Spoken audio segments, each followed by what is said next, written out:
راشه وګوره په فلسطین کې د مسجد اقصا مخې ته د جمعات باندې په مسلمانانو ظلم کیږي ته الله ته ولاړم تعالی یو انسان نازي یو کافر اسرائیلی نازي تعالی دکې درکې نن مسلمان لدکې وای کافر ورکې د ما محترم ولې د موستا ایمان صرف سوشل میډیا ته پاتې شو زما جهاد په سوشل میډیا زما تبلیغ په سوشل میډیا زما دین اسلام په سوشل میډیا زما جذبه په سوشل میډیا زما دین ایمان اسلام مذهب میډیا ته پاتې شو زما محترم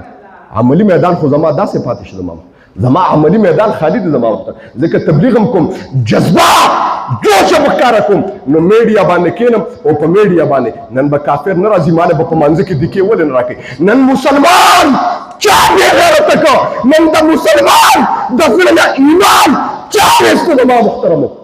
موږ نه غیرت څه شو د محمد رسول الله په شان کې به چا ګستاخي وکړه قسم د ژبه به یې ټیکټ کړې وه نن د موستا د قرآن بې حرمتي کېږي د محمد رسول الله په شان کې ګستاخي کېږي زما د دین اسلام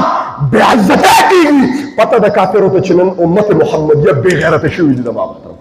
کافر ته پته ولګېده چې نن مسلمان بې غیرتې دي راشه څه چې ورسره کوي ورسره د غیرو په دغه کې د غیرو په معبدخانه باندې څوک ور نه رالو د عیسایانو په ګرجه باندې څوک ور نه رالو جوماتونه سجدان کېږي زما محترمو دا ولې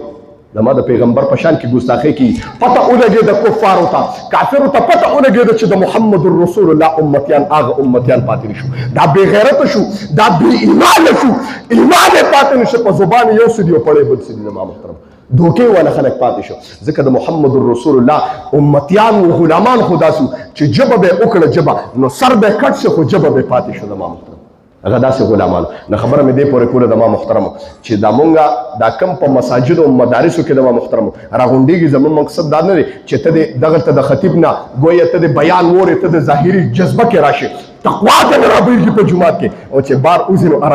اراميتوبونه باندې بیا سر شي زما محترمو په جومات کې ستا ایمان په جوش کې راغلی دی او بار ته بیا هغه دوکې کې زما محترمو بار بیا خلکو سره دوکې کې زما محترمو